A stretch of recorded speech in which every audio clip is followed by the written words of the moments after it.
and I had to start again. Just my children and my wife.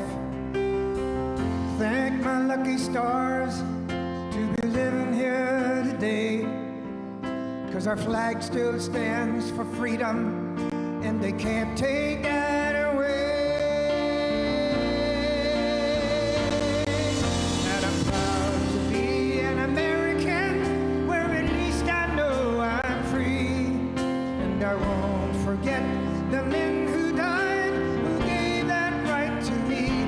And I gladly stand up next to you and defend her still today. 'Cause there ain't no doubt I love this land. Sing it. God bless the USA.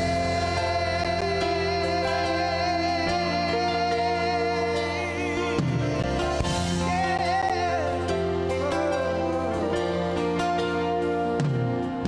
From the lakes of Minnesota to the hills of Tennessee, across the plains of Texas, from sea to shining sea, from Detroit to Houston and New York to LA.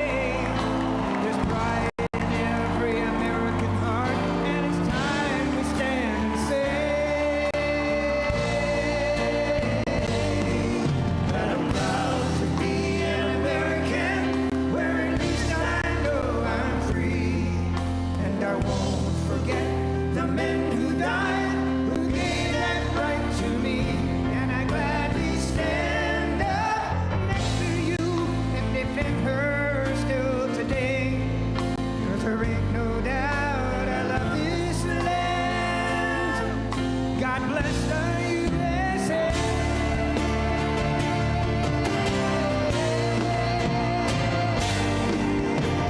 And I'm proud to be an American, where at least I know I'm free.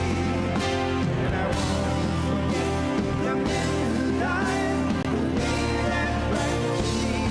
And I gladly stand up next to you and defend her still today.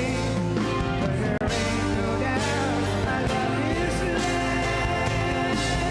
God bless the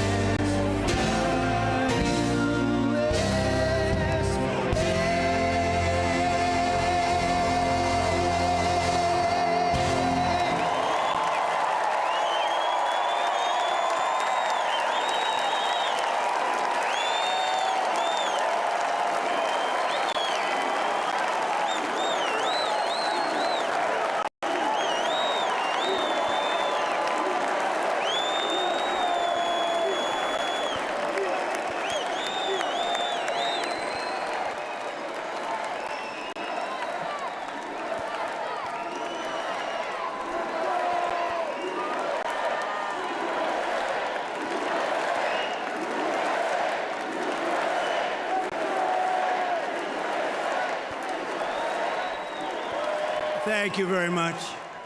Thank you very, very much. Wow. And thank you, Dana.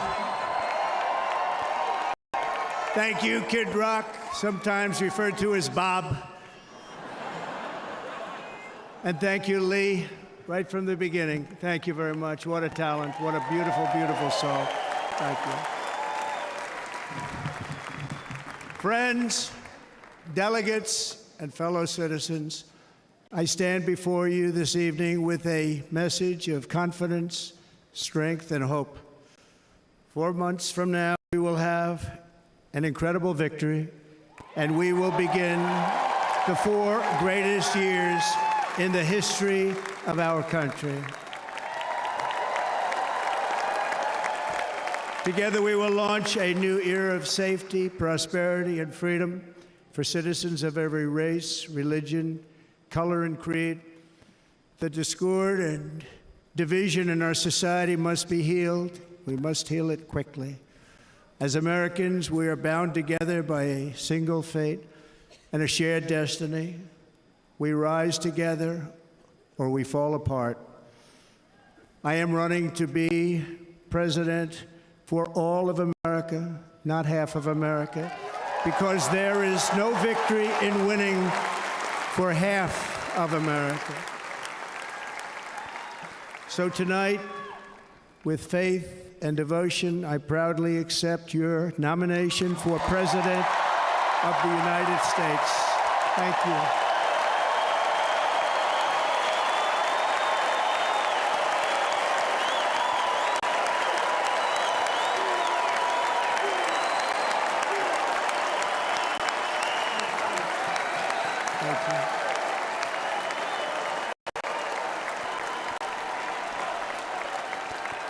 Thank you very much.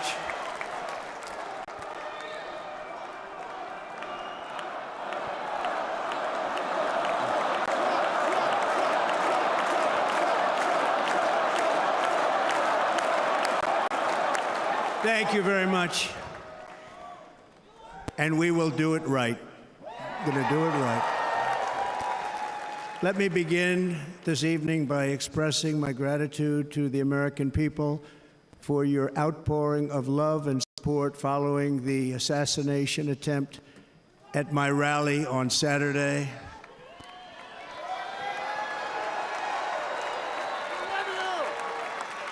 As you already know, the assassin's bullet came within a quarter of an inch of taking my life. So many people have asked me, what happened? Tell us what happened, please. And therefore, I will tell you exactly what happened, and you'll never hear it from me a second time because it's actually too painful to tell. It was a warm, beautiful day in the early evening in Butler Township in the great Commonwealth of Pennsylvania. Music was loudly playing, and the campaign was doing really well. I went to the stage, and the crowd was cheering wildly. Everybody was happy. I began speaking very strongly, powerfully, and happily, because I was discussing the great job my administration did on immigration at the southern border. We were very proud of it.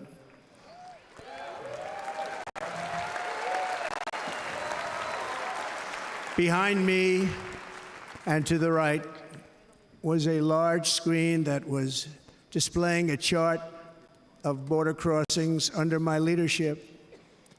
The numbers were absolutely amazing. In order to see the chart, I started to, like this, turn to my right and was ready to begin a little bit further turn, which I'm very lucky I didn't do, when I heard a loud whizzing sound and felt something hit me really, really hard on my right ear. I said to myself, wow, what was that? It can only be a bullet. And moved my right hand to my ear, brought it down. My hand was covered with blood, just absolutely blood all over the place. I immediately knew it was very serious, that we were under attack, and in one movement proceeded to drop to the ground. Bullets were continuing to fly as very brave Secret Service agents rushed to the stage, and they really did. They rushed to the stage.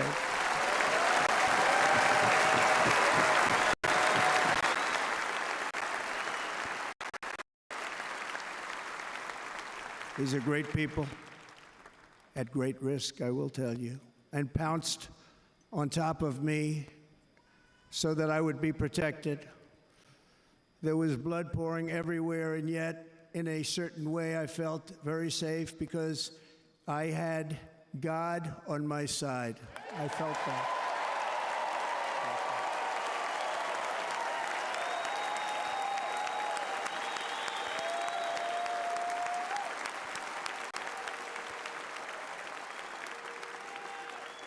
The amazing thing is that prior to the shot, if I had not moved my head at that very last instant, the assassin's bullet would have perfectly hit its mark, and I would not be here tonight. We would not be together. The most incredible aspect of what took place on that terrible evening in the fading sun was actually seen later. In almost all cases, as you probably know, and when even a single bullet is fired, just a single bullet, and we had many bullets that were being fired, crowds run for the exits or stampede, but not in this case. It's very unusual.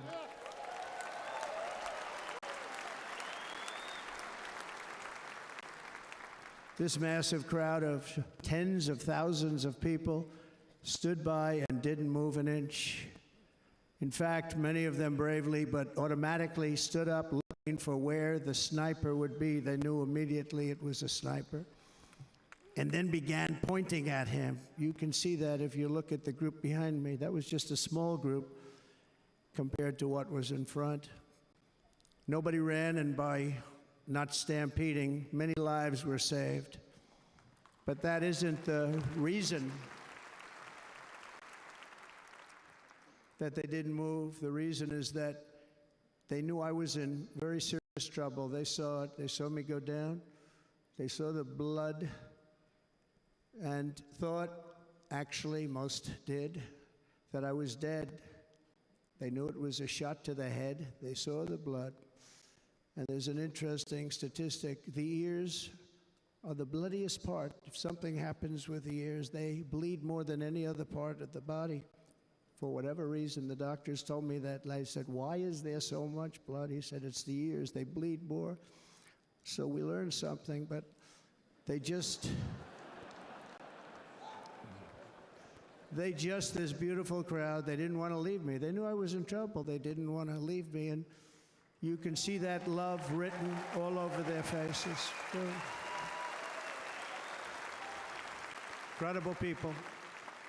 They're incredible people. Bullets were flying over us, yet I felt serene. But now the Secret Service agents were putting themselves in peril. They were in very dangerous territory. Bullets were flying right over them, missing them by a very small amount of inches. And then it all stopped. Our Secret Service sniper, from a much greater distance and with only one bullet used, took the assassin's life, took him out.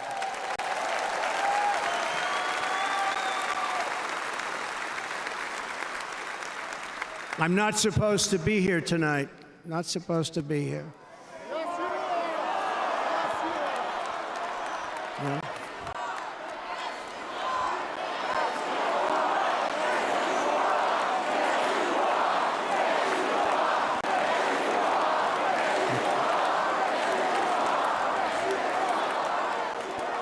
Thank you. But I'm not. And I'll tell you, I stand before you in this arena only by the grace of Almighty God.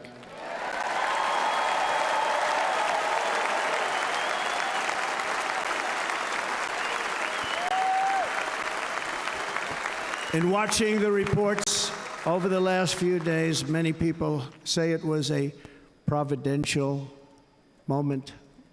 Probably was. When I rose surrounded by Secret Service, the crowd was confused because they thought I was dead, and there was great, great sorrow. I could see that on their faces as I looked out. They didn't know I was looking out. They thought it was over. But I could see it, and I wanted to do something to let them know I was okay.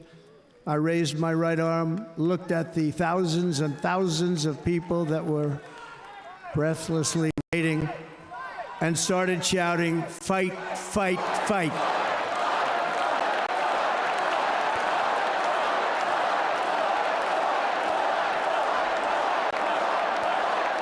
Thank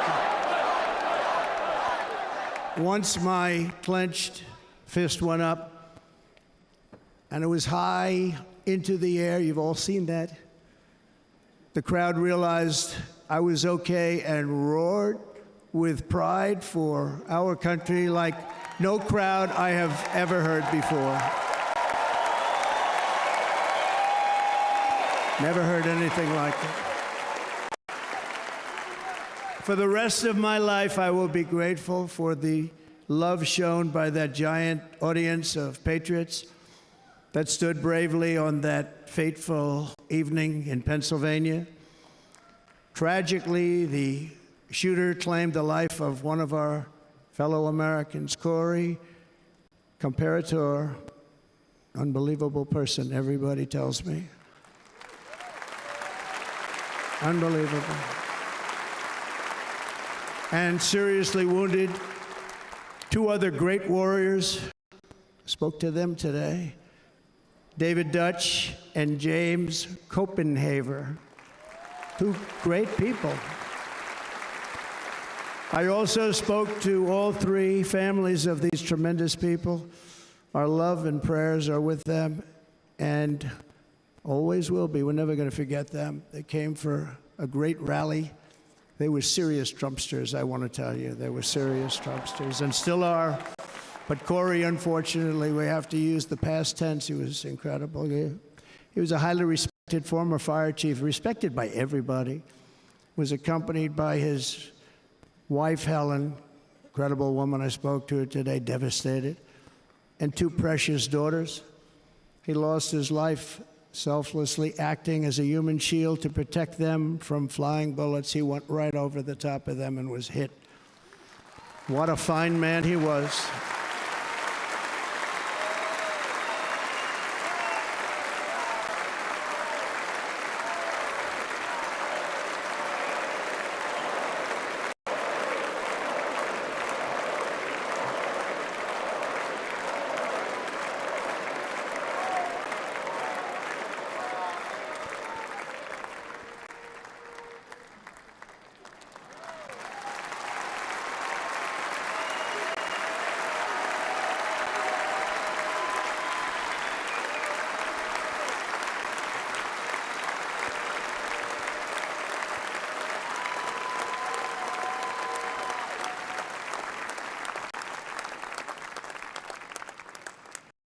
I want to thank the fire department and the family for sending his helmet, his outfit, and it was just something, and they're going to do something very special when they get it. But we did something which cannot match what happened, not even close.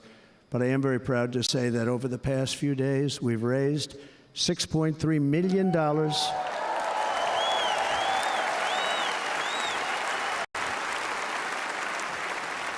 for the families of David, James, and Corey, including from a friend of mine just called up. He sent me a check right here. I just got it. $1 million from Dan Newland. Thank you, Dan. And again, when speaking to the family, I told them, I said, well, I'm going to be sending you a lot of money, but it can't compensate. They all said the same thing. You're right, sir. We appreciate so much what you're doing. Nothing can take the place in the case of Corey. And the other two, by the way, they were very, very seriously injured, but now they're doing very well. They're going to be okay. They're going to be doing very well.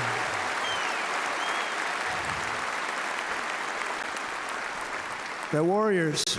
So now I ask that we observe a moment of silence in honor of our friend Corey.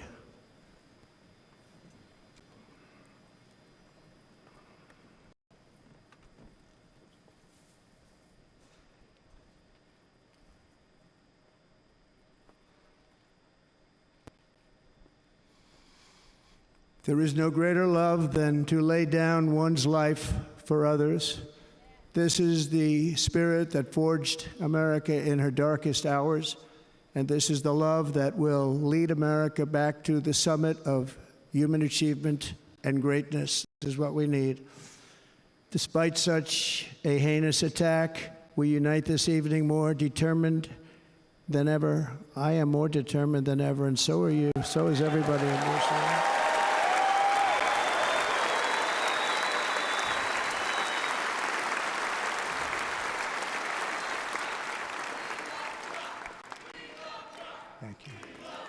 Thank you very much.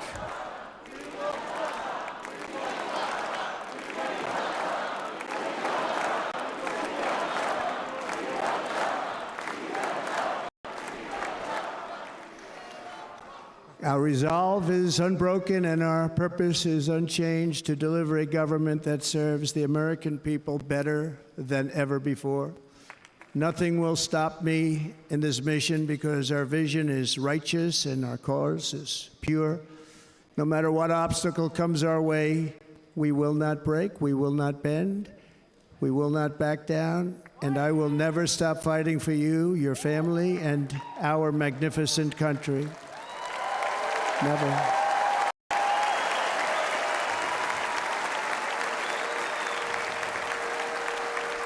And everything I have to give with all of the energy and fight in my heart and soul, I pledge to our nation tonight. Thank you very much. I pledge that to our nation. I'm going to turn our nation around, and we're going to do it very quickly. Thank you.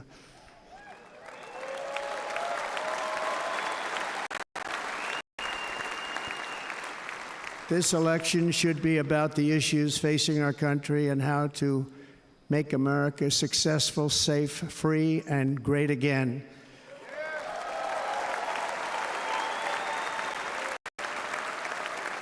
In an age when our politics too often divide us, now is the time to remember that we are all fellow citizens. We are one nation under God, indivisible, with liberty and justice for all.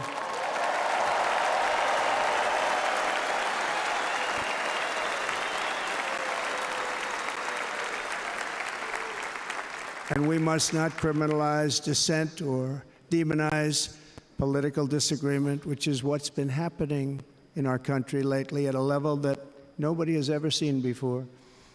In that spirit, the Democrat Party should immediately stop weaponizing the justice system and labeling their political opponent as an enemy of democracy.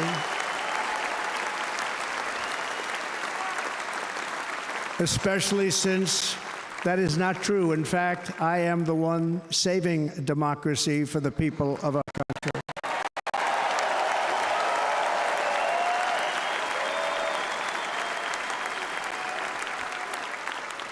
And very big news, as you probably just read, on Monday a major ruling was handed down from a highly respected federal judge in Florida, Eileen Cannon, finding that the prosecutor and the fake documents case against me were totally unconstitutional, and the entire case was thrown out of court.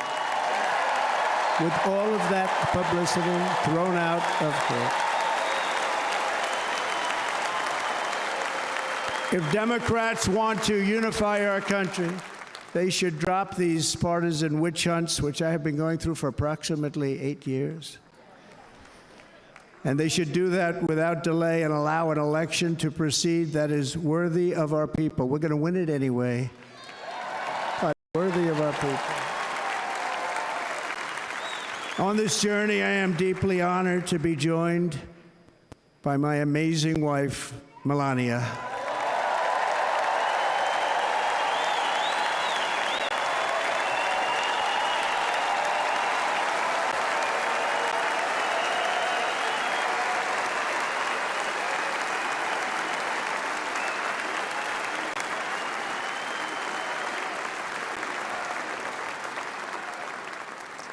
Melania, thank you very much. You also did something really beautiful, a letter to America calling for national unity, and it really took the Republican Party by surprise. I will tell you, it was beautiful. In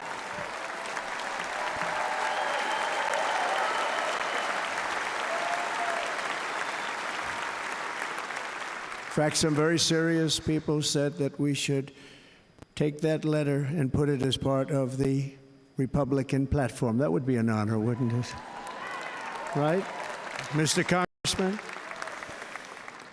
But it captivated so many, so I also want to thank my entire family for being here, Don, Kimberly, Ivanka and Jared, Eric and Lara, Tiffany and Michael, Barron, we love our Barron.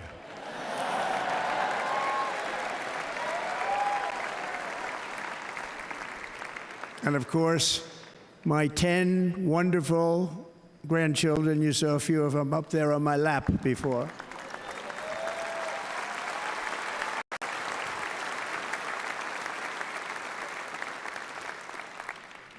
And how good was Dana? Was Dana good? I mean, was he good? He was on probably the only vacation he's had in about, maybe ever, because he works, but about 10 years with his wife, very far away. I won't tell you where, but very, very far away, beautiful place. And my people called, and he said, I won't be able to do it. This is many, many years. I promised my wife I can't do it. And they came in, they said, Dana won't be able to do it, because he was my first, second, and third choice. I said, well, that's too bad, but I understand he's away, and it's good. It's good for him. And that was it. About 30 minutes later, she came back in, sir, Dana just called. He's going to do it. And his wife, she said, you can't turn him down. You just can't do it. You have to go. That's a good wife.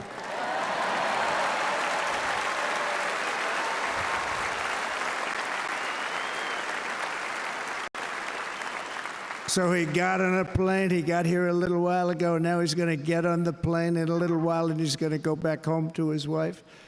But they're great, and I just want to thank her and him and their whole family, because that's not easy. And Kid Rock, same thing. Called, he said, I want to be a part of it. I want to be a part, because, Kid does his great song, Big, Big Monster song. I had no idea. He became a friend of mine over the last 10 years. And he's amazing. Everyone loves him. I didn't even know how big he was. He has rallies, 35, 40,000 people he gets every time he goes out. I think he's making so much money, he doesn't know what the hell to do with it. You want to know? And then we have my other friend, and I've known him so long, and we took that song, and it was a big success, but we made that. I saw a chart of great songs to America. That was #1 on the chart recently, #1. So that's Lee Greenwood, a very special, beautiful person. He's a beautiful man. But they all wanted to be here. They called. And how about the Hulkster? How good was he? Is he up? Where is he? Boy, oh boy.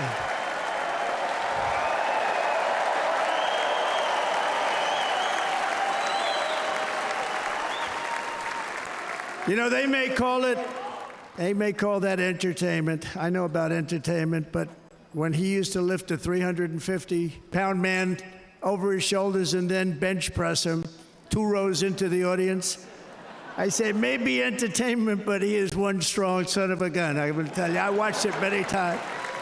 There aren't a lot of entertainers that can do that, right? You were fantastic. Thank you very much. Followed by Eric. What was that all about? Boy, that was good. I didn't want to really come up here. But he was so great, and he's such a good young man. He went through a lot of trouble, and Don last night was incredible. They went through so much trouble. They got subpoenaed more than any people probably in the history of the United States. Every week they get another subpoena from the Democrats, crazy Nancy Pelosi, the whole thing, just boom, boom, boom. They've got to stop that, because they're destroying our country. We have to work on making America great again, not on beating people. And we won. We beat them and all. We beat them on the impeachments. We beat them on indictments. We beat them. But the time that you have to spend, if they would devote that genius to helping our country, we'd have a much stronger and better country.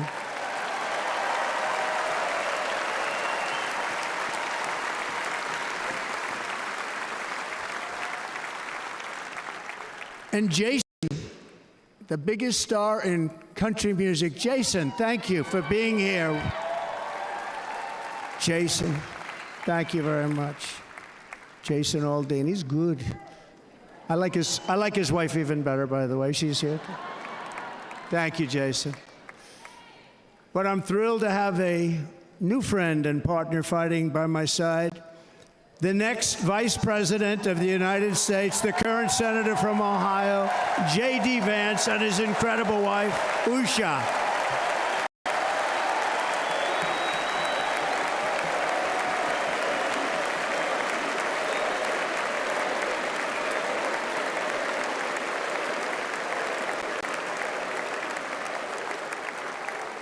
He's going to be a great Vice President. He's going to be great. He'll be with this country and with this movement, greatest movement in the history of our country, Make America Great Again. When they criticize it, they say, we're going to try and stop MAGA. I said, MAGA is Make America Great Again. What are you going to stop? There's nothing to stop. Then they say, oh, that's right. It's very tough to fight it. And all of the people that did try and fight it have failed.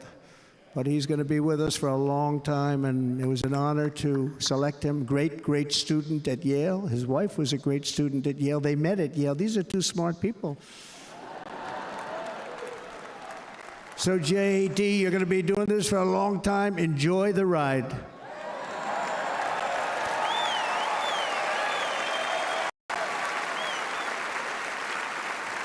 And a very special thank you to the extraordinary people of Milwaukee and the great state of, oh, there they are. There they are. You are so easy to spot. And Green Bay's going to have a good team this year, right? They're going to have a good team. They're going to have a good team. Most of the audience doesn't like it, but it's true. You're going to have a very good team this year. And by the way, Wisconsin, we are spending over $250 million here creating jobs and other economic development all over the place. So I hope you will remember this in November and give us your vote. I am trying to buy your vote. I'll be honest about that.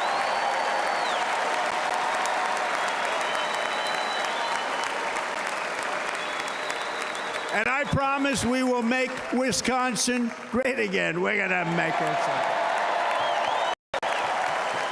Thank you, Mr. Governor. Thank you very much. Thank you. I'm here tonight to lay out a vision for the whole nation. To every citizen, whether you're a young or old man or woman, Democrat, Republican, or independent, black or white, Asian or Hispanic, I extend to you a hand of loyalty and of friendship. Together we will lead America to new heights of greatness like the world has never seen before. We were right there in the first term. We got hit with COVID. We did a great job. Nobody knew what it was, but nobody's ever seen an economy pre-COVID. And then we handed over a stock market that was substantially higher than just prior to COVID. Coming in, did a great job. Never got credit for that. We got credit for the war and defeating ISIS and so many things, the great economy, the biggest tax cuts ever, the biggest regulation cuts ever, the creation of Space Force, the rebuilding of our military. We did so much. We did so much. Right to try. Right to try is a big deal. We got right to try. They were trying to get that for 52 years. Somebody's terminally ill. And hopefully there's nobody in this audience, but it does happen a lot. They're terminally ill and they can't use our new space-age drugs and other things that we are way ahead. We have the greatest doctors in the world, the greatest laboratories in the world, and you can't do it. They've been trying to get that approved for 52 years. Wasn't that easy? The insurance companies didn't want to do it. They didn't want the risk. The labs didn't want to do it because if it didn't work, people are pretty far down the line toward death. They didn't want to do it. The doctors didn't want to have it on their records, so I got everybody into an office. 52 years they tried. Sounds simple, but it's not. And I got them to agree that somebody that needs it will, instead of going to Asia, Europe, or someplace, or if you have no money going home and dying, just die. We got them to sign an agreement, agree to it, where they're not going to sue anybody. They're going to get all of this stuff. They're going to get it really fast. And what's happened is we're saving thousands and thousands of lives. It's incredible. Right to try. It's a great feeling. Under our leadership, the United States will be respected again. No nation will question our power. No enemy will doubt our might. Our borders will be totally secure. Our economy will soar. We will return law and order to our streets, patriotism to our schools, and importantly, we will restore peace, stability, and harmony all throughout the world. But to achieve this future, we must first rescue our nation from failed and even incompetent leadership. We have totally incompetent leadership. This will be the most important election in the history of our country. Under the current administration, we are indeed a nation in decline. We have an inflation crisis that is making life unaffordable, ravaging incomes of working and low-income families, and crushing, just simply crushing our people like never before. They've never seen anything like it. We also have an illegal immigration crisis, and it's taking place right now as we sit here in this beautiful arena. It's a massive invasion at our southern border that has spread misery, crime, poverty, disease, and destruction to communities all across our land. Nobody's ever seen anything like it. Then there's an international crisis, the likes of which the world has seldom been part of. Nobody can believe what's happening. War is now raging in Europe and the Middle East. A growing specter of conflict hangs over Taiwan, Korea, the Philippines, and all of Asia. And our planet is teetering on the edge of World War III. This will be a war like no other war because of weaponry. The weapons are no longer army tanks going back and forth shooting at each other. These weapons are obliteration. It's time for a change. This administration can't come close to solving the problems. We're dealing with very tough, very fierce people. They're fierce people. And we don't have fierce people. We have people that are a lot less than fierce, except when it comes to cheating on elections and a couple of other things. Then they're fierce. Then they're fierce. So tonight, I make this pledge to the great people of America. I will end the devastating inflation crisis immediately, bring down interest rates, and lower the cost of energy. We will drill, baby, drill.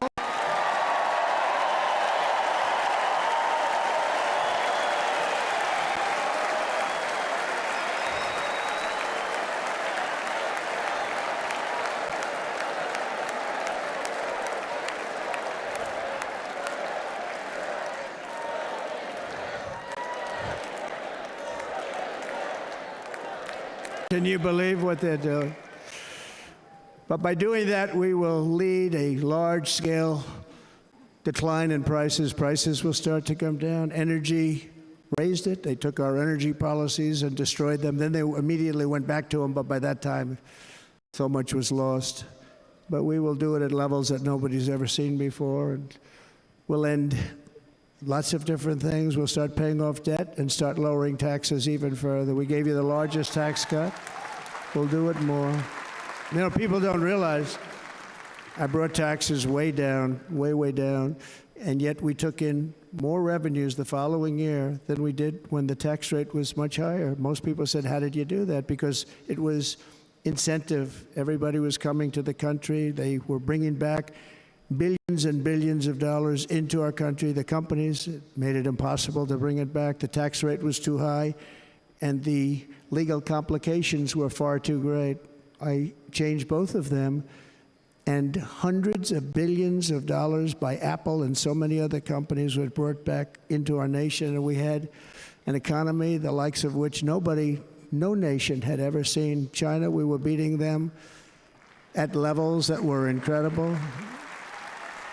And they know it. They know it. We'll do it again, but we'll do it even better. I will end the illegal immigration crisis by closing our border and finishing the wall, most of which I've already built.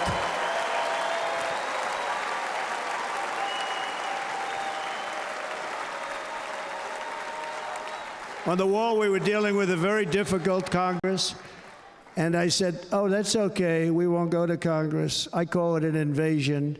We gave our military almost $800 billion, I said, I'm going to take a little of that money because this is an invasion, and we built, most of the wall is already built, and we built it through using the funds because what's better than that? We have to stop the invasion into our country that's killing hundreds of thousands of people a year.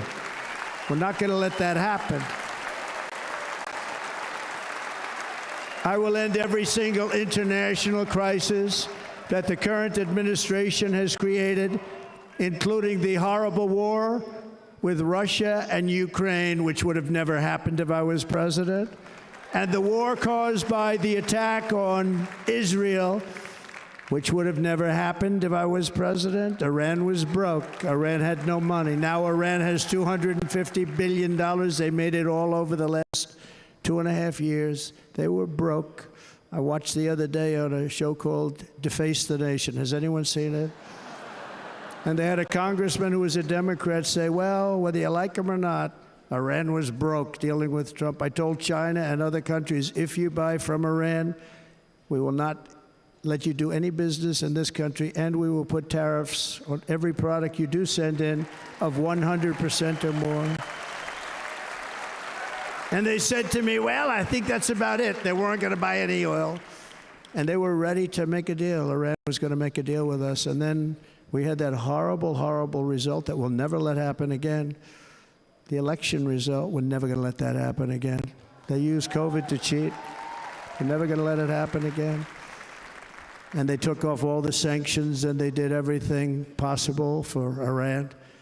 And now Iran is very close to having a nuclear weapon, which would have never happened. This is a shame what this administration, the damage that this administration has done. And I say it often, if you took the 10 worst presidents in the history of the United States, think of it, the 10 worst, added them up, they will not have done the damage that Biden has done. I'm only going to use the term once. Biden, I'm not going to use the name anymore, just one time. The damage that he's done to this country is unthinkable. It's unthinkable. Together we will restore vision, strength, competence, and we're going to have a thing called common sense making most of our decisions, actually. It's all common sense. Just a few short years ago, under my presidency, we had the most secure border and best economy in the history of our country, in the history of the world. We had the greatest economy in the history of the world. We had never done anything like it. We were beating every country, including China, by leaps and bounds. Nobody had seen anything like it. We had no inflation. Soaring incomes were going. Nobody can believe it. You can't believe what happened 4 years ago is happening now in reverse. And the world was at peace. Inflation has been a killer for our country. No matter what you make it, it doesn't matter because inflation is eating you alive. People that were putting away money, they were making great wages, the highest they've ever made, but they were putting away a lot of money. Now they are just being destroyed. They're not putting away anything. They're barely living. They're going into savings accounts. They're taking out their money to live because of inflation. Inflation, remember, it's called a country buster. You can go back to Germany from 100 years ago. You can go back to any country that suffered great inflation. We've suffered the worst inflation we've ever had. But go back and see what's happened to those countries. We've had the worst inflation we've ever had under this person. But in less than 4 years, our opponents have turned incredible success into unparalleled tragedy and failure. It's been a tremendous failure. Today, our cities are flooded with illegal aliens. Americans are being squeezed out of the labor force, and their jobs are taken. And by the way, you know who's taking the jobs that are created? 107% of those jobs are taken by illegal aliens. And you know who's being hurt the most by millions of people pouring into our country? The black population and the Hispanic population, because they're taking the jobs from our black population, our Hispanic population, and they're also taking them from unions. The unions are suffering because of it. Thank you. Thank you. I like you too. Thank you very much. Inflation has wiped out the life savings of our citizens and forced the middle class into a state of depression and despair. That's what it is. It's despair and depression. We cannot and will not let this continue. Less than 4 years ago, we were a great nation, and we will soon be a great nation again. We're going to be a great nation again.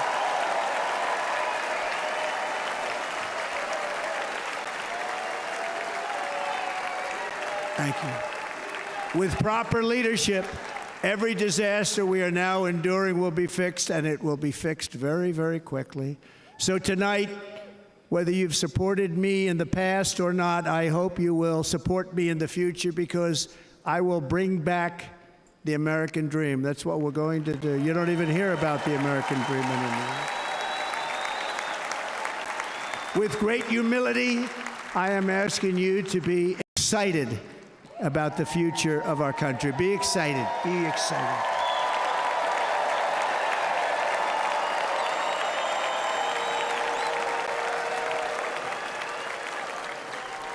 And by the way, the news reports, look at all of those big networks. Look at them. They're all here.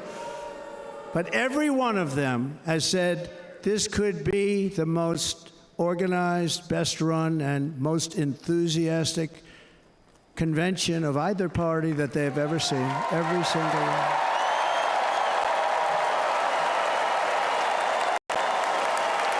And it's true. It's true. And there's love in the room. There's great love in the room.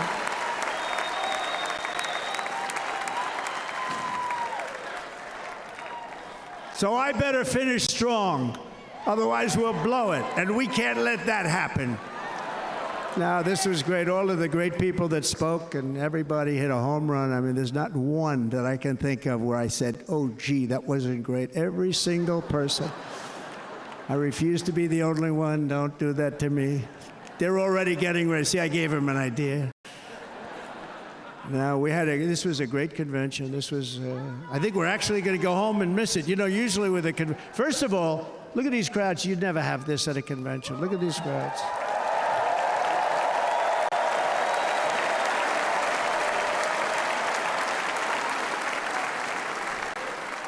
Love, it's about love. This week, the entire Republican Party has formally adopted an agenda for America's renewal, and you saw that agenda, and it's very short compared to the long, boring, meaningless agendas of the past, including the Democrats. They write these things that are hundreds of pages long, and they never read them after they're done.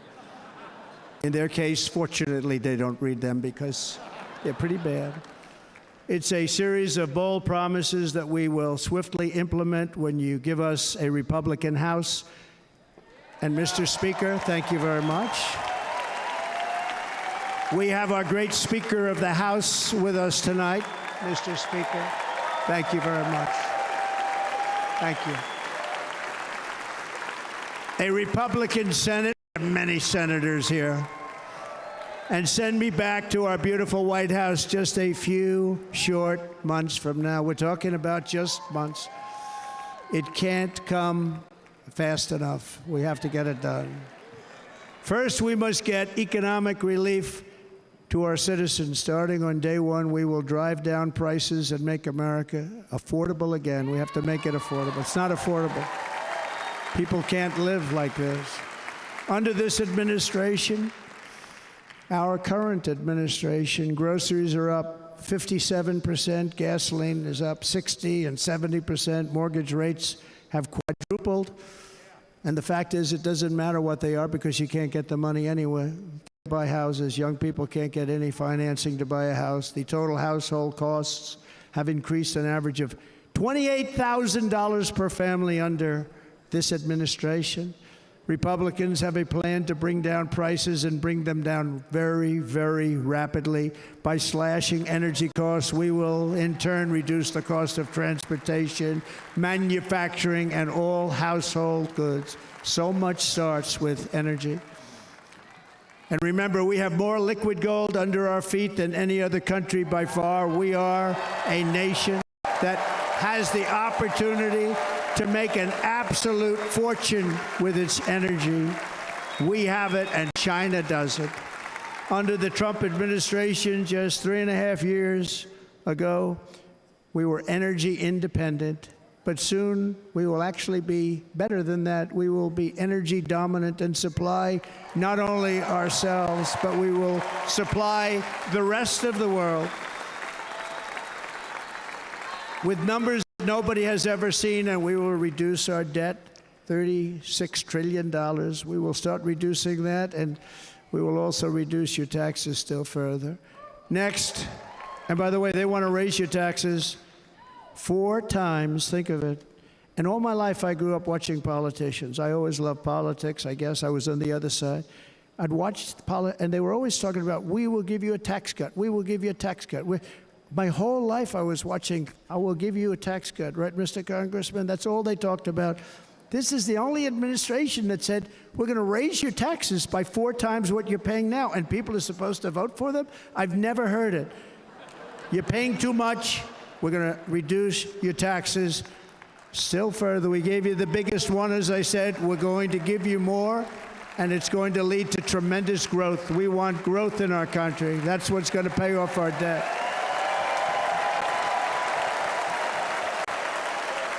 And next, we will end the ridiculous and actually incredible waste of taxpayer dollars that is fueling the inflation crisis. They've spent trillions of dollars on things having to do with the Green New Scam. It's a scam.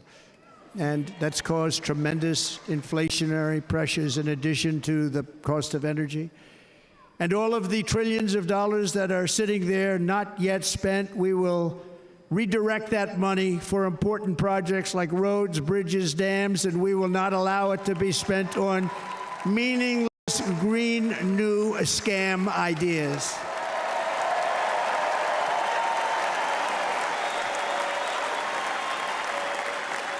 And I will end the electric vehicle mandate on day 1.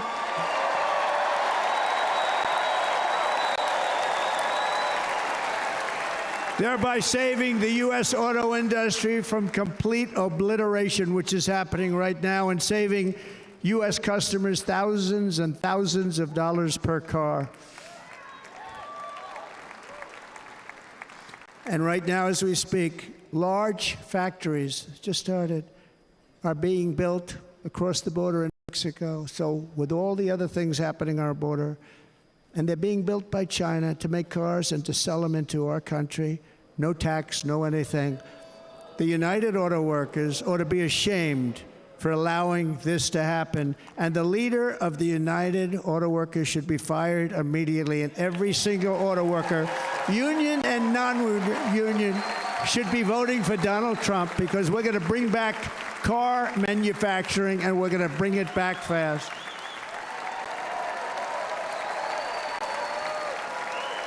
They're building some of the largest auto plants anywhere in the world. Think of it, in the world. We're going to bring it back. We're going to make them. We don't mind that happening, but those plants are going to be built in the United States, and our people are going to man those plants.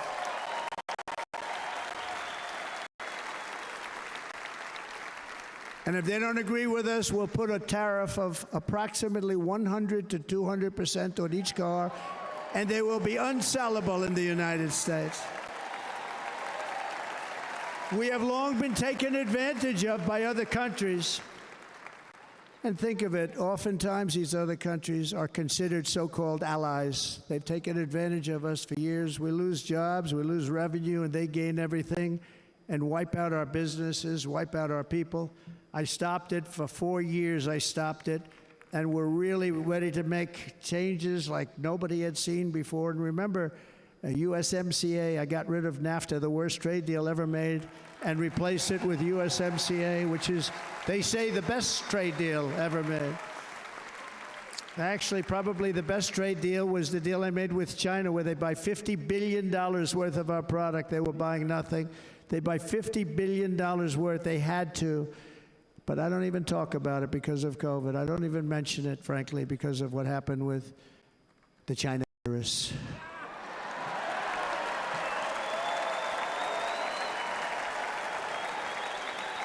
We will not let countries come in, take our jobs, and plunder our nation. They come and do that.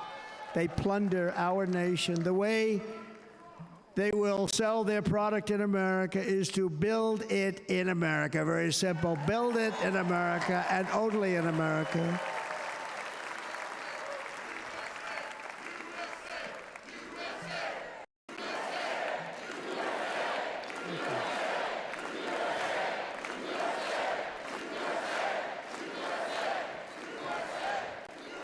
And this very simple formula, and Congress has to go along with us, and they will.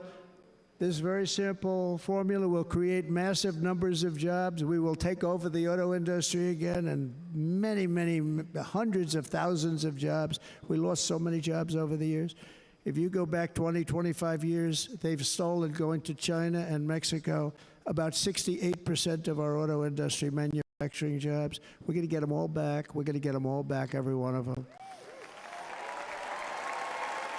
At the center of our plan for economic relief are massive tax cuts for workers that include something else that's turned out to be very popular, actually. Here it's very popular, in this building and all those hotels that I saw that are so nice. I'm staying in a nice one. It's called no tax on tips. No tax on tips. No tax on tips.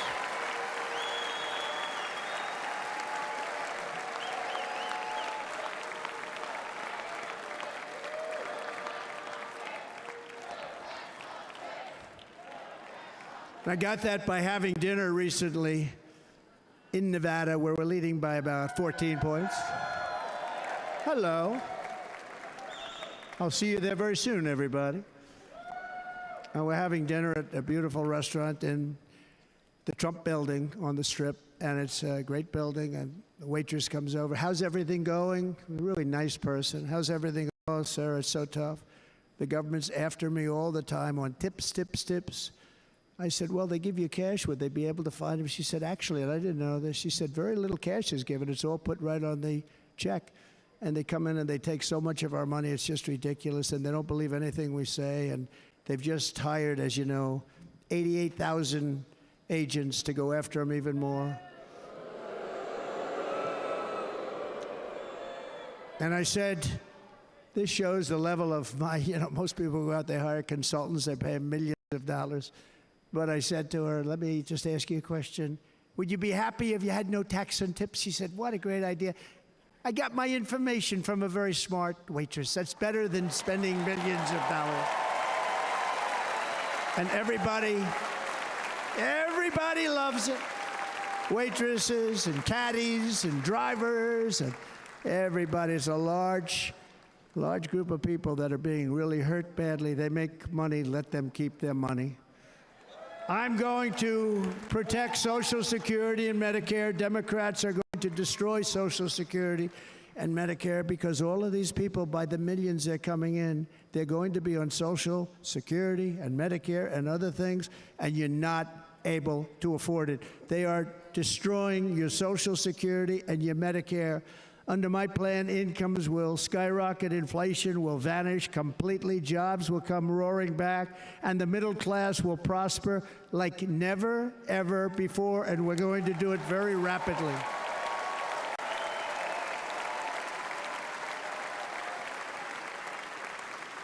But no hope or dream we have for America can succeed unless we stop the illegal immigrant invasion, the worst that's ever been seen anywhere in the world. There's never been an invasion like this anywhere. Third world countries would fight with sticks and stones not to let this happen. The invasion at our southern border, we will stop it, and we will stop it quickly. You heard Tom Homan yesterday. Tom Homan, put him in charge and just sit back and watch. Brandon Judd, the Border Patrol, he's incredible. These guys, they really, their job is a lot easier if they don't have to do anything, but they want to. They're patriots. Brandon Judd, Border Patrol, ICE. ICE goes out. You have to see what ICE does with MS-13. You have these are probably the worst gang, and ICE goes in there. And I know a lot of people in these rows here, and they're very tough people, but they don't want to do this job. They'll go into a pack of MS-13 killers. They're the worst probably the worst gangs in the world.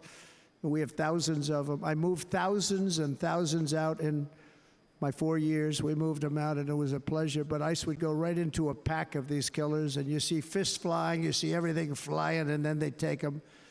They put them in a paddy wagon. They take them back, and they get them out of our country. And the other countries weren't accepting them back, and I called up, and I said, tell them that we're not giving them economic aid anymore. And the next day, I got calls from all of these countries that were terminated. Billions of dollars we spend on economic aid to countries that does us, frankly, no good. And the next day, I was called by everybody. I couldn't take all the calls. Sir, what's the problem? I said, you won't take your killers back that you sent in caravans into America. You won't take them back. Well, sir, if you'd like us to, we would give very serious consideration to doing that. And within 24 hours, they were being taken back. For years and years, when I first came in, they said President Obama tried to get him to go back, and they wouldn't accept him. They'd put planes on the runway so you couldn't leave the plane. They'd close the road so you couldn't take the buses. They'd all have to turn back. As soon as I said no more economic aid of any kind to any country that does that, they called back and they said, sir, it would be our great honor to take MS-13. We love them very much. We love them very much, sir. We'll take them back. At the heart of the Republican platform is our pledge to end this border nightmare and fully restore the sacred and sovereign borders of the United States of America, and we're going to do that on day one.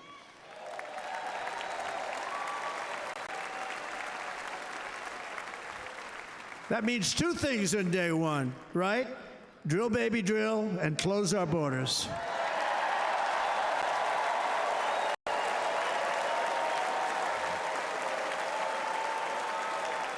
And by the way, and I think everybody as a Republican, as a patriot in this room, and most Democrats, we want people to come into our country, but they have to come into our country legally. Legally. Less than 4 years ago, I handed this administration the strongest border in American history. But you can see on the chart that saved my life, that was the chart that saved my life. I said, look it, I'm so proud of it. I think it's one of the greatest, it's done by the Border Patrol, one of the greatest charts I've ever seen. It showed everything just like that. You know the chart. Oh, there it is. That's pretty good. Wow. Last time I put up that chart, I never really got to look at it. But without that chart, I would not be here today.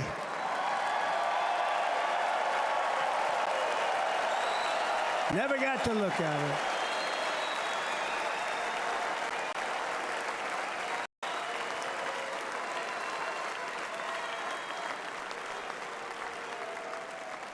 I said, you got to see this chart. I was so proud of it, and by the time I got to there, I never got to see it that day. But I'm seeing it now, and I was very proud. If you look at the arrow on the bottom, that's the lowest level, the one on the bottom, heavy red arrow. That's the lowest level of illegal immigrants ever to come into our country in recorded history, right there. Right there. And that was my last week in office. And then you see what happened after I left. Look at the rest. And if you go out a little bit further, it's getting to be a little bit old, but I love it anyway, right? But you can go much higher with those numbers. Look what happened right after that. The invasion began. We had the opposite. We stopped the invasion, but the invasion that we stopped was peanuts by comparison to what happened after I left. Look at what happened after I left. They took over our country. We ended all catch and release. We shut down asylum fraud. We stopped human trafficking and forged historic agreements to keep illegal aliens on foreign soil. We want them to stay on their soil. Under the Trump administration, if you came in illegally, you were apprehended immediately and you were deported. You went right back. The current administration terminated every single one of those great Trump policies that I put in place to seal the border. I wanted a sealed border. Again, come in, but come in legally. You know how unfair it is? So many people, hundreds of thousands of people, have been working for years to come into our country. And now they see these people pour into our country at levels that are unprecedented. It's so unfair. And we're not going to do it. We're not going to stand for it. They suspended wall construction, ended remain in Mexico. We had a policy, remain in Mexico. You think that was easy to get from the Mexican government? But I said, you must give it to us. If you don't give it to us, there will be repercussions, and they gave it to us. But not easy. Canceled our Safe Third agreements, demolished Title 42, implemented nationwide catch and release. That's catch and release, where we catch them and release them into our country. We catch them and release them into Mexico. There's a slight difference. And took 93, this is the previous administration, 93 executive actions to throw open our border to the world. The entire world is pouring into our country because of this very foolish administration. The greatest invasion in history is taking place right here in our country. They are coming in from every corner of the earth, not just from South America, but from Africa, Asia, the Middle East. They're coming from everywhere. They're coming at levels that we've never seen before. It is an invasion indeed, and this administration does absolutely nothing to stop them. They're coming from prisons. They're coming from jails. They're coming from mental institutions and insane asylums. You know, the press is always on me because I say this. Has anyone seen Silence of the Lambs? The late, great Hannibal Lecter. He'd love to have you for dinner. That's insane asylums. They're emptying out their insane asylums. And terrorists are coming in at numbers that we've never seen before. Bad things are going to happen. Meanwhile, our crime rate is going up, while crime statistics all over the world are going down, because they're taking their criminals and they're putting them into our country. A certain country, and I happen to like the president of that country very much, but he's been getting great publicity because he's a wonderful shepherd of the country. He says how well the country's doing because their crime rate is down. And he said he's training all of these rough people. They're rough, rough, rough. He's training them. And I've been reading about this for 2 years. I think, oh, that's wonderful. Let's take a look at it. But then I realized he's not training them. He's sending all of his criminals, his drug dealers, his people that are in jails, he's sending them all to the United States. And he's different in that he doesn't say that. He's trying to convince everybody what a wonderful job he does in running the country. Well, he doesn't do a wonderful job. And by the way, if I ran one of the countries, many countries from all over, I would be worse than any of them. I would have had the place totally emptied out already.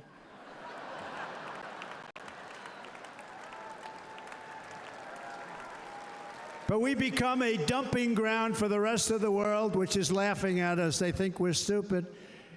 And they can't believe that they're getting away with what they're getting away with, but they're not going to be getting away with it for long. That's what I can tell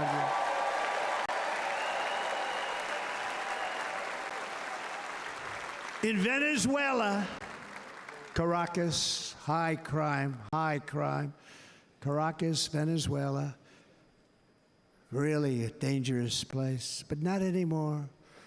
Because in Venezuela, crime is down 72%. In fact, if they would ever win this election, I hate to even say that, we will have our next Republican convention in Venezuela because it will be safe. Our cities will be so unsafe, we will not be able to have it there. In El Salvador, murders are down by 70%. Why are they down? Now, he would have you convinced that because he's trained murderers to be wonderful people. No. They're down because they're sending their murderers to the United States of America. This is going to be very bad. And bad things are going to happen, and you're seeing it happen all the time. That's why, to keep our families safe, the Republican platform promises to launch the largest deportation operation in the history of our country. Even larger than that of President Dwight D. Eisenhower from many years ago. You know, he was a moderate, but he believed very strongly in borders. He had the largest deportation operation we've ever had. Just recently, I spoke to the grieving mother of Jocelyn, Nungary, a wonderful woman. A precious 12-year-old girl from Houston who last month was tied up, assaulted, and strangled to death after walking to the convenience store just a block away from her house. Her body was dumped near the side of the road in a shallow creek, found by some onlookers who couldn't believe what they had witnessed. Charged with Jocelyn's heinous murder are 2 illegal aliens from Venezuela who came across our border, were in custody, and were then released into the country by this horrible, horrible administration that we have right now. I also met recently with the heartbroken mother and sister of Rachel Morin. Rachel was a 37-year-old mom of 5 beautiful children who was brutally raped and murdered while out on a run. She wanted to keep herself in good shape. It was very important to her. She was murdered. The monster responsible first killed another woman in El Salvador before he was led into America by the White House. This White House let them in. He then attacked a 9-year-old girl and her mother in a home invasion in Los Angeles before murdering Rachel in Maryland. Traveled all throughout the country, doing tremendous damage. Rachel's mother will never be the same. I spent time with her. She will never be the same. I've also met with the wonderful family of Laken Riley, the brilliant 22-year-old nursing student. She was so proud of being first in her class, who was out for a jog on the campus of the University of Georgia when she was assaulted, beaten, and horrifically killed. Yet another American life was stolen by a criminal alien set free by this administration. And these were incredible people we're talking about. These were incredible people who died. Tonight, America, this is my vow. I will not let these killers and criminals into our country.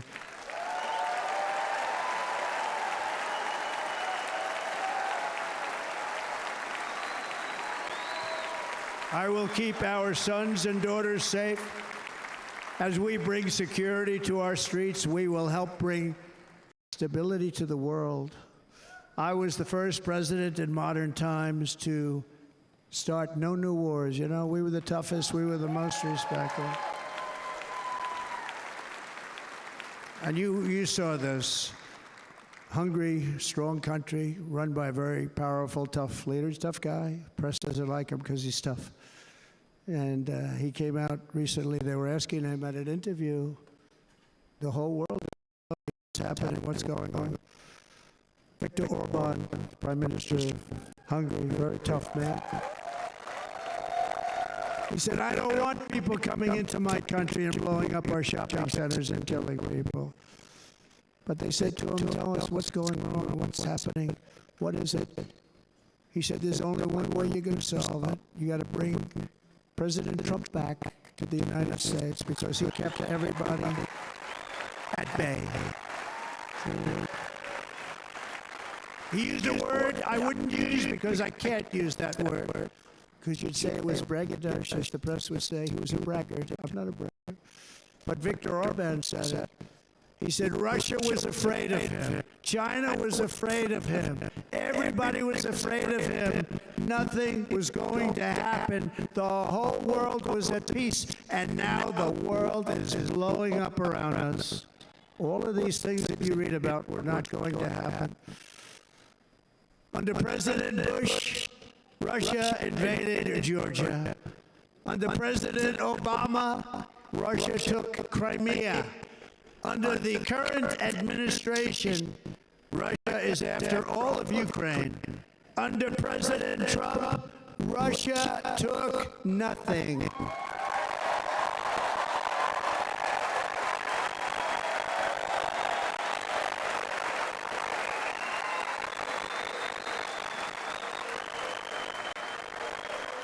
We defeated 100% of ISIS in Syria and Iraq, something that was said to take 5 years, sir. It'll take 5 years, sir. We did it in a matter of a couple of months. We have a great military. Our military is not woke. It's just some of the fools on top that are woke.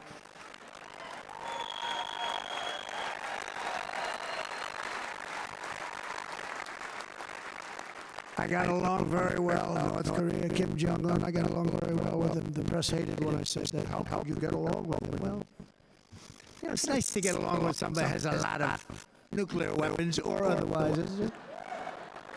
See, in the old days, they said that's a wonderful thing. Now they say, how could you possibly do that? But now I got along with them, and we stopped the missile launches from North Korea. Now North Korea is acting up again, but when we get back, I get along with them. He'd like to see me back, too. I think he misses me, if you want to know that. Our opponents inherited a world of peace and turned it into a planet of war. We're in a planet of war. Look at that attack on Israel. Look at what's happening with Ukraine. The cities are just bombed out. How can people live like that where buildings, massive buildings are falling to the ground? It began to unravel with the disastrous withdrawal from Afghanistan, the worst humiliation in the history of our country. We have never had a humiliation like that. 13 heroic U.S. service members were tragically and needlessly killed. 45 others were horrifically wounded. Nobody ever talks about that. No arms, no legs, face explosions, horrifically wounded. And by the way, we have a man in this room who's running for the U.S. Senate from a great state, Nevada, named Sam Brown, who paid the ultimate price. Thank you, Sam. Thank you, Sam. Thank you. He paid the biggest price probably ever paid by anybody that is running for office, and I think he's going to do great. He's running against a person that is not good, not respected, a total lightweight. But Sam, I think, paid really. We were talking about it with some of the senators that are working so hard for Sam. But he paid the biggest price of any senator ever to run for the Senate. I don't think anybody's ever what he did. He was a real hero, a really great person. And he's running, and I hope that everybody gets out and votes for Sam Brown.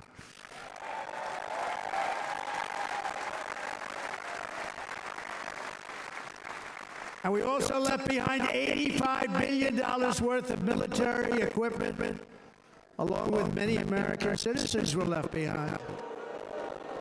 Many American citizens, emboldened by that disaster. Russia invaded Ukraine. They saw this group of people that were incompetent. We took the soldiers out first. No, we're going to take the soldiers out second.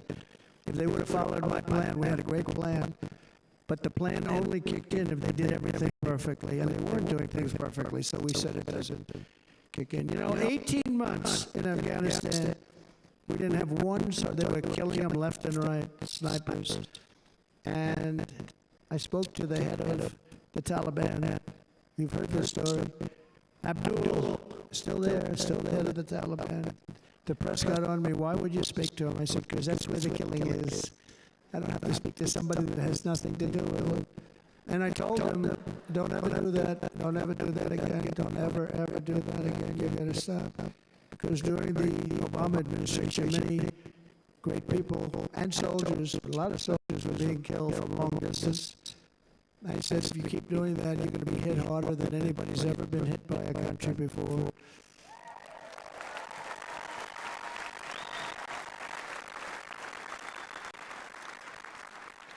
And he said, I understand, Your Excellency. He called me Your Excellency. I wonder if he calls the other guy Your Excellency. I doubt it. The other guy gave him everything. I mean, what kind of a deal was that? He walked out, gave him everything. Do you know that right now Afghanistan is one of the largest sellers of weapons in the world? They're selling the brand new beautiful weapons that we gave them. But think of it. He actually said to me, but why do you show me a picture of my home? I said, you'll have to ask your people or one of your wives. But he could figure it out. And for 18 months, we had not one attack on an American soldier by the Taliban. 18 months.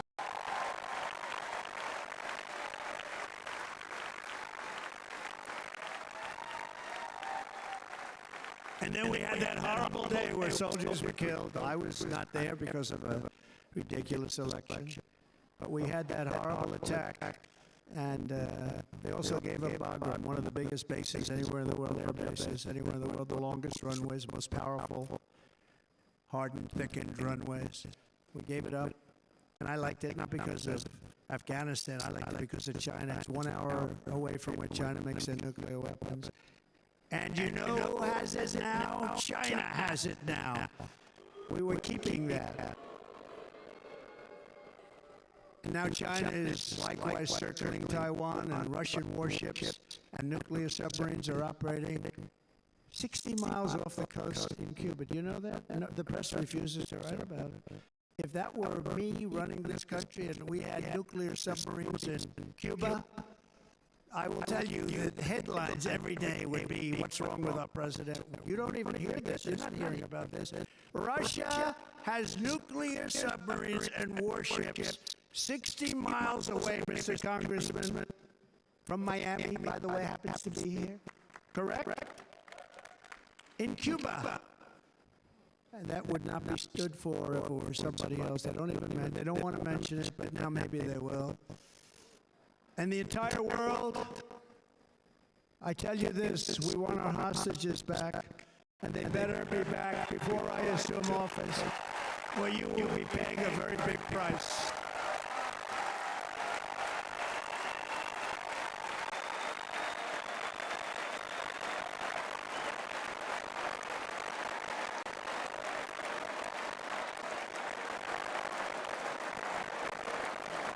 With our victory in November, the years of war, weakness, and chaos will be over. I don't have wars. I had no wars other than ISIS, which I defeated, but that was a war that was started. We had no wars. I could stop wars with a telephone call.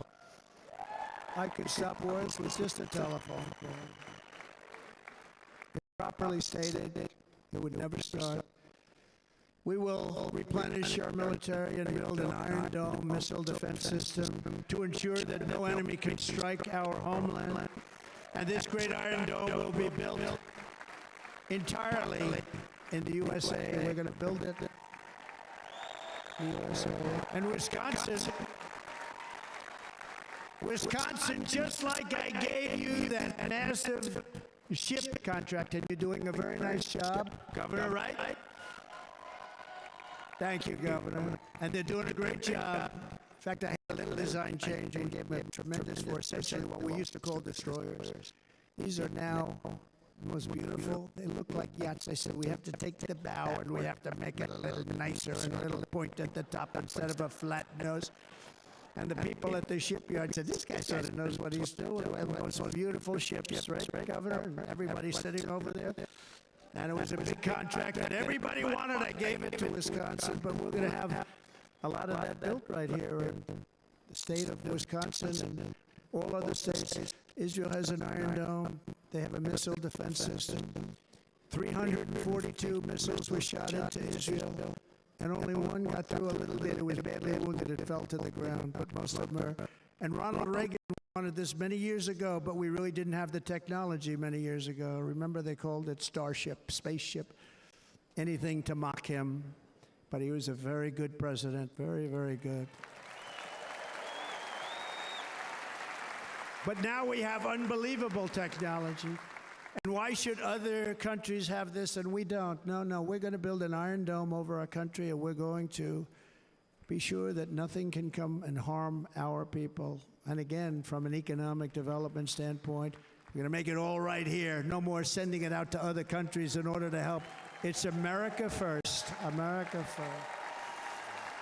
We will unleash the power of American innovation. And as we do, we will soon be on the verge of finding the cures to cancer, Alzheimer's disease, and many other diseases. We're going to get to the bottom of it. You remember this gentleman that I don't want to mention other than one time I had to, because when you say you're the 10 worst, I had to do it. I didn't want anybody to be confused. But this man said, we're going to find a cure to cancer. Nothing happened. We're going to get to the cure for cancer and Alzheimer's and so many other things. We're so close to doing something great. but we need a leader that will let it be done. We will not have men playing in women's sports. That will end immediately.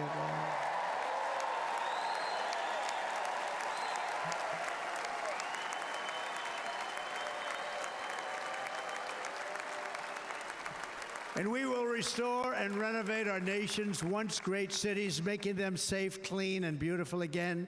And that includes our nation's capital, which is a horrible killing field. So many things. They leave from Wisconsin, they go to look at the Washington Monument, they end up getting stabbed, killed, or shot.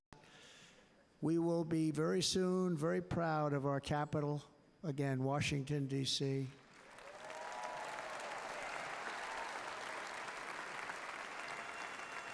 America is on the cusp of a new golden age, but we will have the courage to seize it. We're going to take it. We're going to make it a current. We're going to bring this into a golden age like never seen before. Remember this, China wants to do it, Japan wants to do it, all of these countries want to do it. We have to produce massive amounts of energy if we're going to produce the new. If you look at some of the things that have been done, and some of the things that we're going to do. But AI needs literally twice the electricity that's available now in our country. Can you imagine?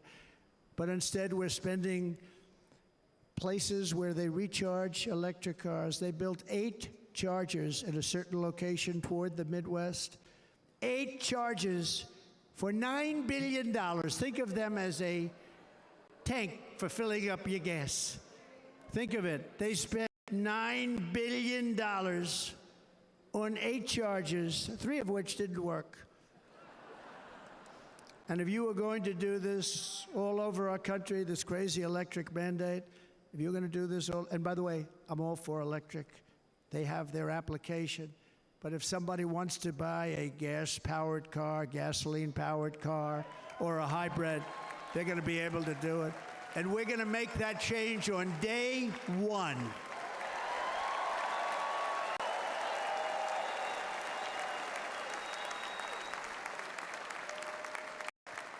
So to conclude, just a few short days ago, my journey with you nearly ended. We know that. And yet, here we are tonight, all gathered together, talking about the future, promise, and a total renewal of a thing we love very much. It's called America. We live in a world of miracles. None of us knows God's plan or where life's adventure will take us. I want to thank Franklin Graham for being here tonight. He's an outstanding man. He wrote me a note recently. I have a lot of respect for him. Sir, I love your storytelling. I think it's great in front of these big rallies. But sir, please do me one favor. It won't make any difference. Please don't use any foul language. I was a little embarrassed. I said, he said, it won't make any difference. Actually, it does. The story's not quite as good, but I've been very good. The story is not quite as good, to be honest. I've got to have a little talk with Franklin, but he was great. He's a great gentleman. His father was so incredible, Billy Graham. My father used to love taking me to see Billy Graham. My father would take me to see Billy Graham at Yankee Stadium. He had the biggest rallies you've ever seen. He was a good rally guy, too. But he'd get up, and he was a fantastic guy. My father loved Billy Graham. But I love Franklin Graham. I think Franklin's been fantastic, and I'm working so hard to adhere to his note to me. I'm working hard on it, Franklin. But if the events of last Saturday make anything clear, it is that every single moment we have on earth is a gift from God.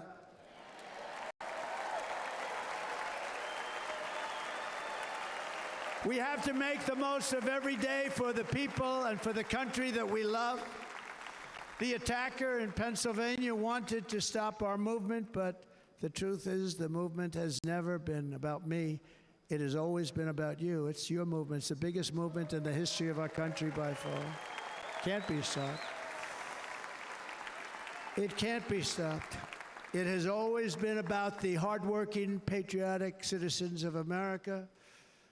For too long, our nation has settled for too little. We settle for too little. We've given everything to other nations, to other people. You have been told to lower your expectations and to accept less for your families. I am here tonight with the opposite message. Your expectations are not big enough. They're not big enough. It is time to start expecting and demanding the best leadership in the world, leadership that is bold, dynamic, relentless, and fearless. We can do that. We are Americans. Ambition is our heritage. Greatness is our birthright. But as long as our energies are spent fighting each other, our destiny will remain out of reach, and that's not acceptable. We must instead take that energy and use it to realize our country's true potential and write our own thrilling chapter of the American story. We can do it together. We will unite. We are going to come together, and success will bring us together.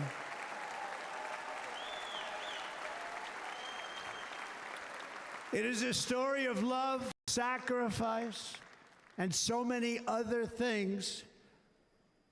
And remember the word, devotion. It's unmatched devotion. Our American ancestors crossed the Delaware, survived the icy winter at Valley Forge, and defeated a mighty empire to establish our cherished republic. They fought so hard, they lost so many.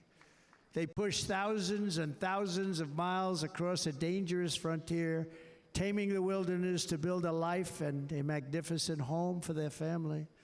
They packed their families into covered wagons, trekked across hazardous trails, scaled towering mountains, and braved rivers and rapids to stake their claim on the wide open, new, and very beautiful frontier.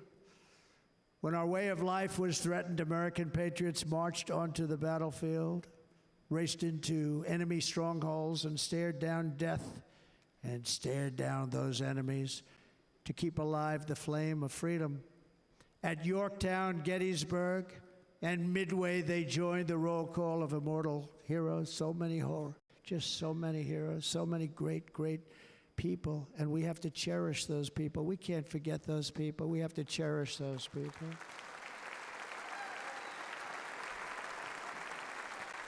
And building monuments to those great people is a good thing, not a bad thing.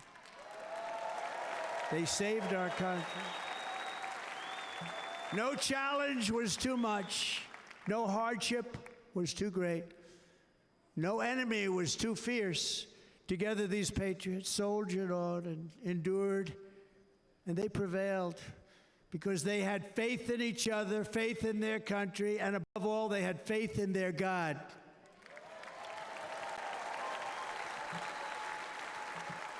Just like our ancestors, we must now come together, rise above past differences.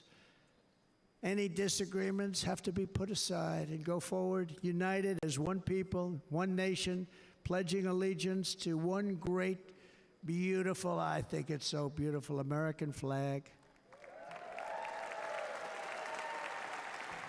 Tonight I ask for your partnership, for your support, and I am humbly asking for your vote. I want your vote. It's going to make our country great again. Every day I will strive to honor the trust you have placed in me, and I will never, ever let you down. I promise that. I will never let you down. To all of the forgotten men and women who have been neglected, abandoned, and left behind, you will be forgotten no longer. We will press forward, and together we will win, win, win.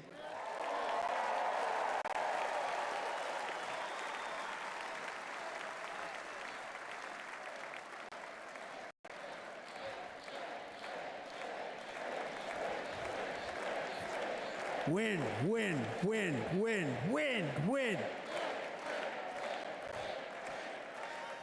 Nothing will sway us, nothing will slow us, and no one will ever stop us.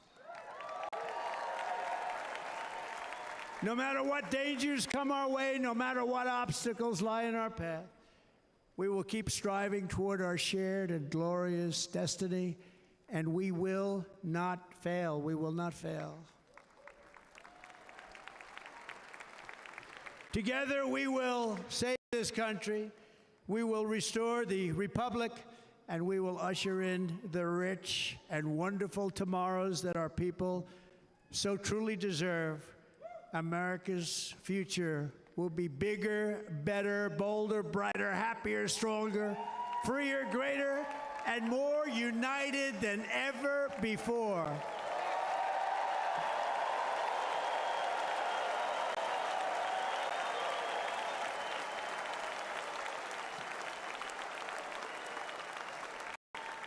And quite simply put, we will very quickly make America great again. Thank you very much. Thank you very much, Wisconsin. God bless you. God bless you, Wisconsin, and God bless the United States of America, our great country. Thank you very much, everybody. Thank you.